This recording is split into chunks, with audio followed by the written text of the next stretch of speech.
Bonjour chers élèves, donc on est toujours en train de traiter la quatrième et la dernière partie du programme d'économie et organisation administrative des entreprises, nommé la qualité totale.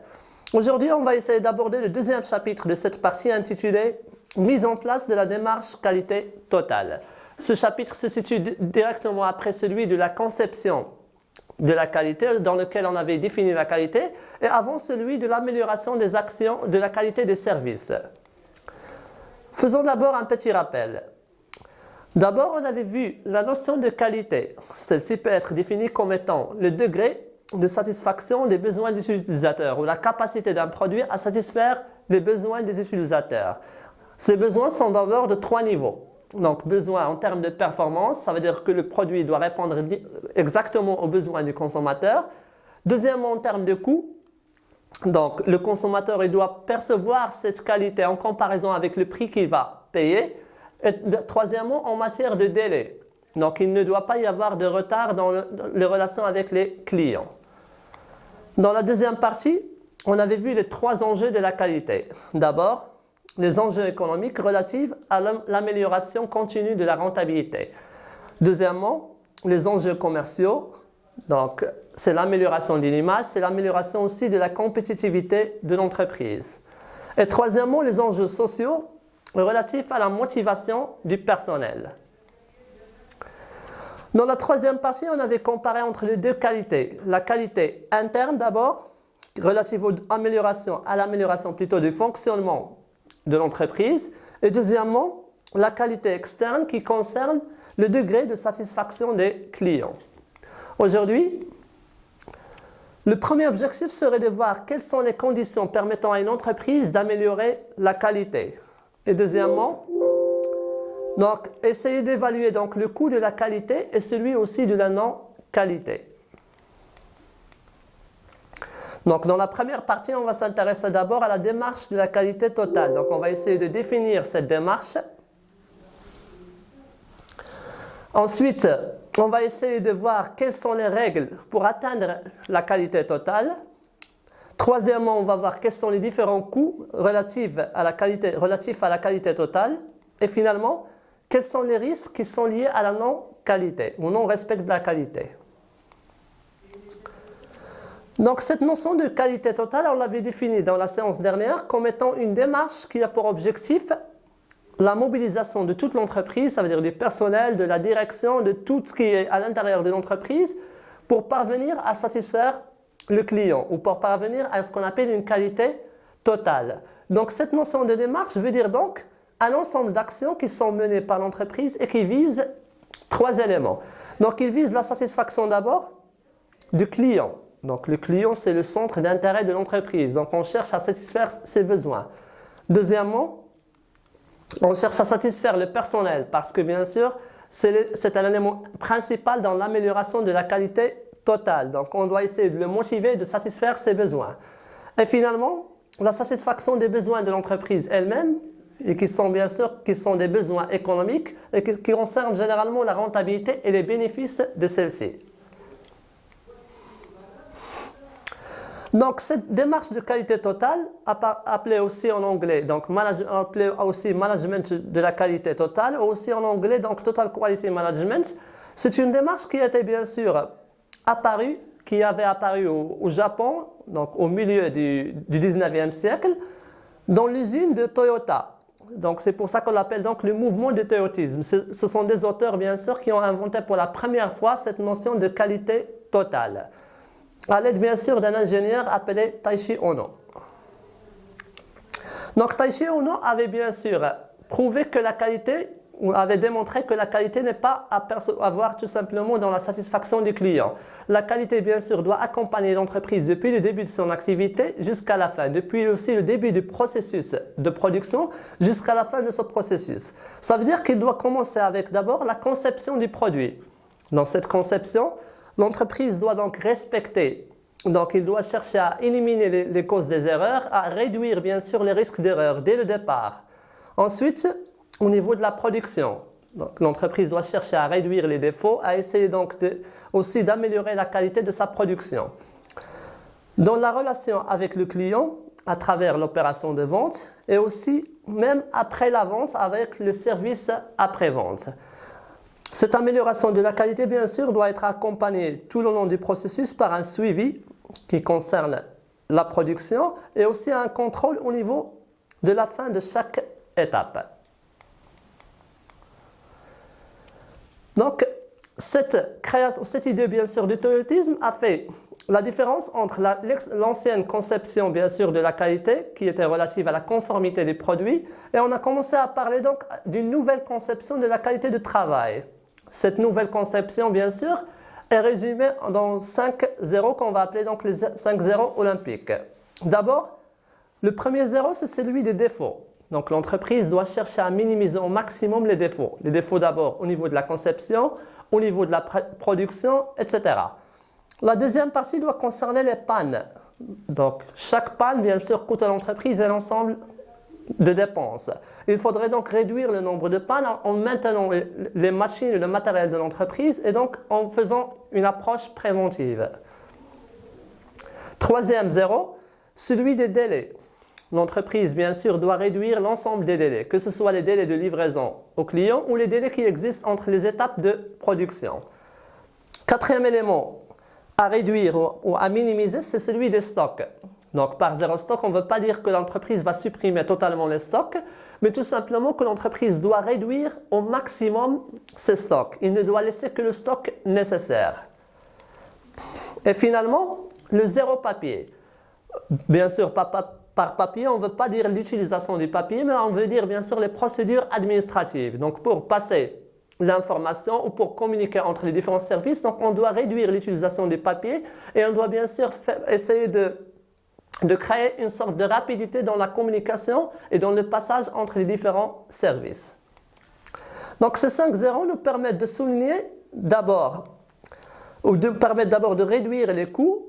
Donc, puisque les 5 éléments, bien sûr, ici, ce sont des éléments qui génèrent des dépenses excessives à l'entreprise, que ce soit le papier, les pannes, les défauts, ou aussi pour les deux autres, les délais et les stocks.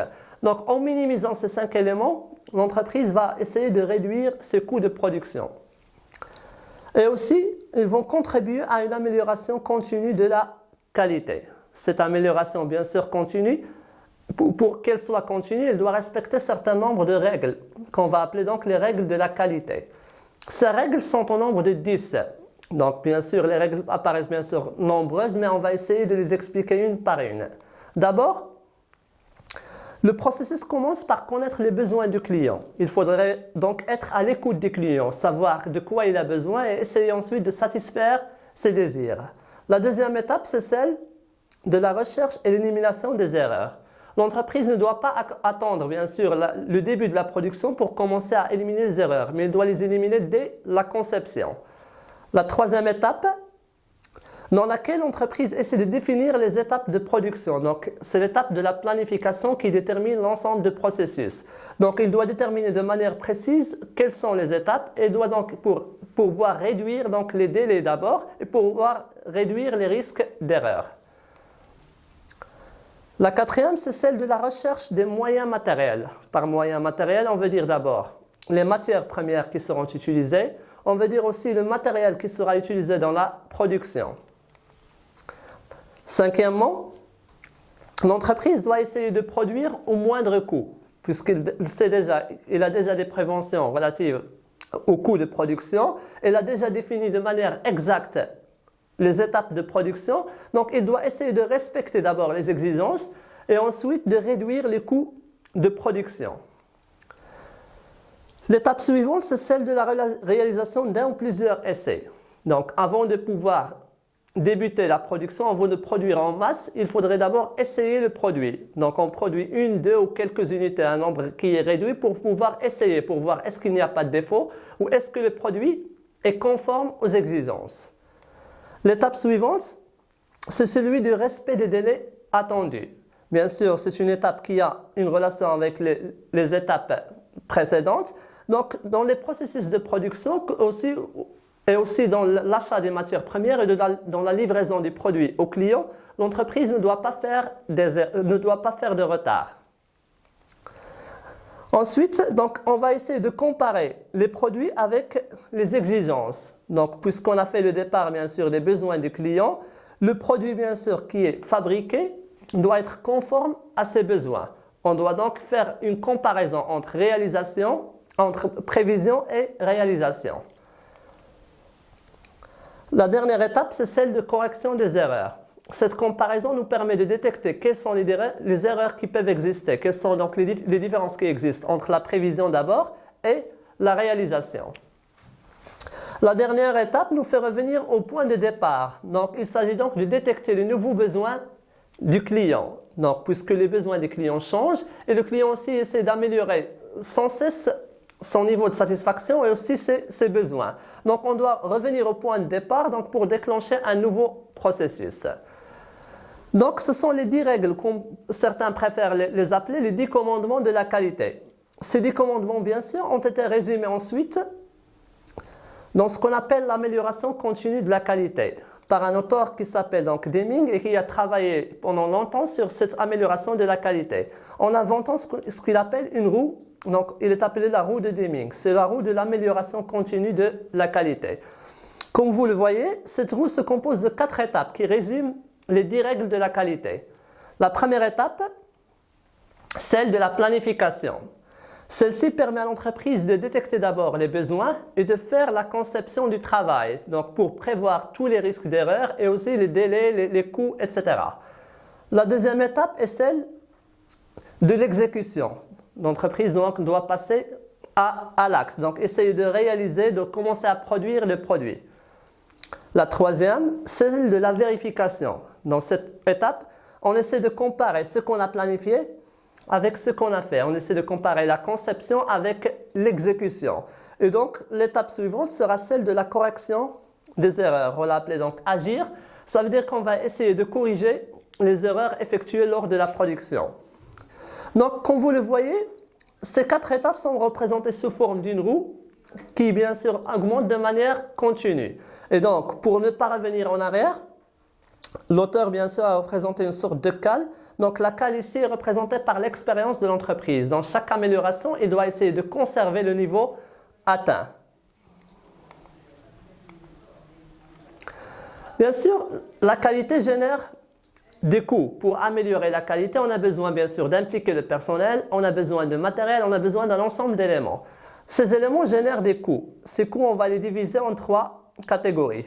D'abord, des coûts qui sont relatifs à la prévention. Donc, des coûts qui sont bien sûr qui permettent à l'entreprise de prévoir les défauts de fabrication, donc d'améliorer la qualité dès le départ. Ces coûts concernent d'abord la formation du personnel. Donc, pour avoir des produits de qualité, on doit avoir un personnel bien formé. Donc, l'entreprise doit donc dépenser de l'argent dans des formations et des améliorations continues. Deuxièmement, la recherche de l'information.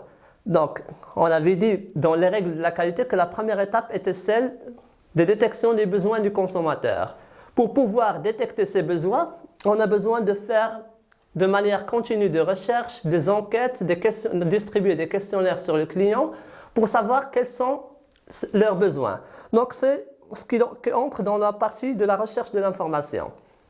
Troisièmement, on a besoin bien sûr d'un matériel puissant et on a besoin aussi d'un matériel qui est bien entretenu. Donc on ne doit pas attendre, comme on avait dit, on ne doit pas attendre la panne. Il faudrait donc maintenir le matériel au départ. Et finalement, des coûts qui sont relatifs à la gestion de la qualité. Tous ces éléments, bien sûr, supposent une administration capable de gérer, qui suppose l'existence de logiciels, suppose l'existence aussi de personnes d'encadrement. Ces personnes, bien sûr, génèrent des coûts supplémentaires. Dans la deuxième partie des coûts, on va s'intéresser aux coûts de contrôle de la qualité. Donc, on avait dit dans la démarche de la qualité totale que une des étapes les plus importantes, c'est celle du contrôle pour essayer de détecter les défauts et pour essayer aussi de comparer la prévention, ou de comparer plutôt la conception avec l'exécution. Ces coûts concerne premièrement la rémunération du personnel, le personnel bien sûr qui va s'occuper du contrôle. Et deuxièmement, l'acquisition donc du moyen et du matériel nécessaire pour le contrôle.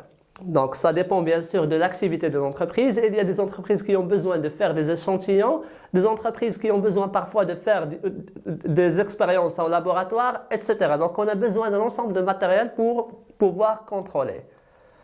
Et troisièmement, l'entreprise dans sa recherche de l'amélioration de la qualité va essayer de faire des comparaisons avec les concurrents directs. Et ces comparaisons nécessitent bien sûr des coûts supplémentaires.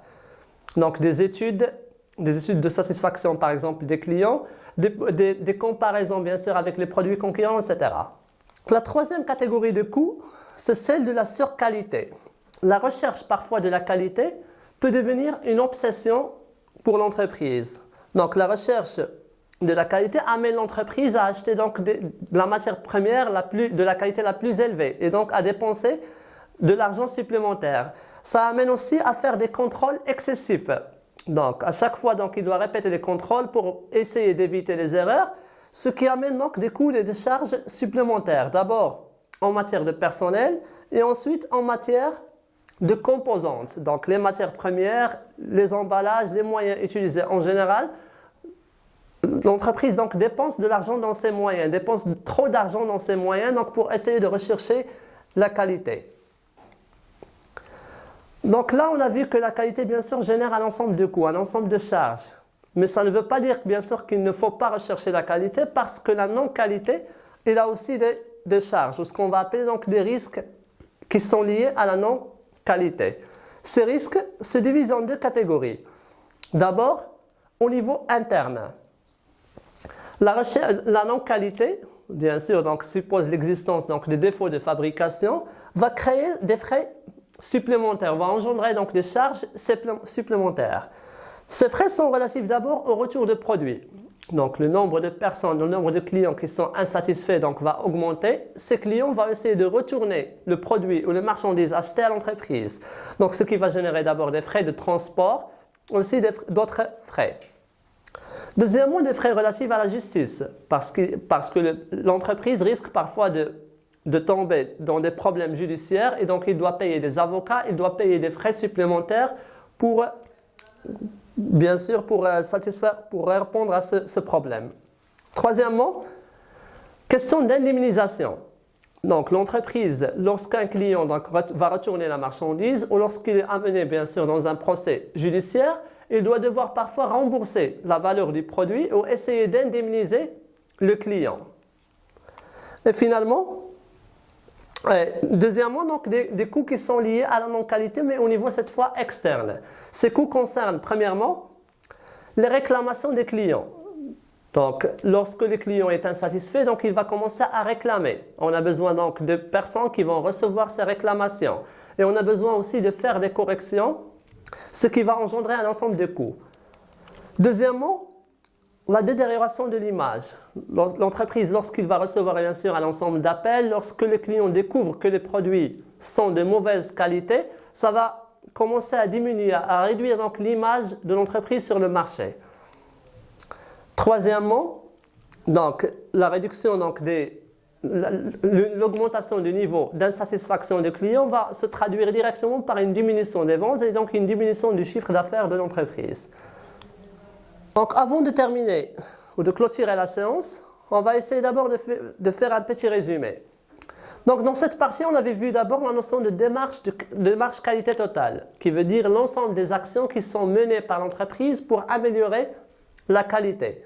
Cette amélioration de la qualité suppose l'existence d'un ensemble de règles. Ces règles, on les a résumées bien sûr en quatre éléments qui représentent ce qu'on appelle la roue de Deming. Donc il faudrait d'abord détecter les besoins du client. Il faudrait donc ensuite répondre aux besoins du client, de produire plutôt. La troisième étape, c'est la comparaison entre besoins et production. Et finalement, donc, on va essayer de corriger les erreurs qui sont réalisées. Dans la troisième partie, on s'est intéressé au coût relatif à la production, le coût relatif à la qualité totale, que se divise en plusieurs catégories, des coûts en rapport avec le personnel, des coûts en rapport bien sûr avec le contrôle et des coûts en rapport avec la surqualité. L'existence ou la non-existence de la qualité suppose aussi l'existence des risques qui sont liés à cette situation. Ces risques sont de deux sortes. Des risques au niveau interne qui concernent l'ensemble des charges générées par la non-qualité et aussi des risques au niveau externe qui concernent la dégradation de l'image de marque et l'augmentation du nombre de réclamations des clients. Donc, la séquence prochaine sera consacrée à l'amélioration de la qualité des services. Ce sera le chapitre numéro 3. En attendant, donc, merci pour votre attention.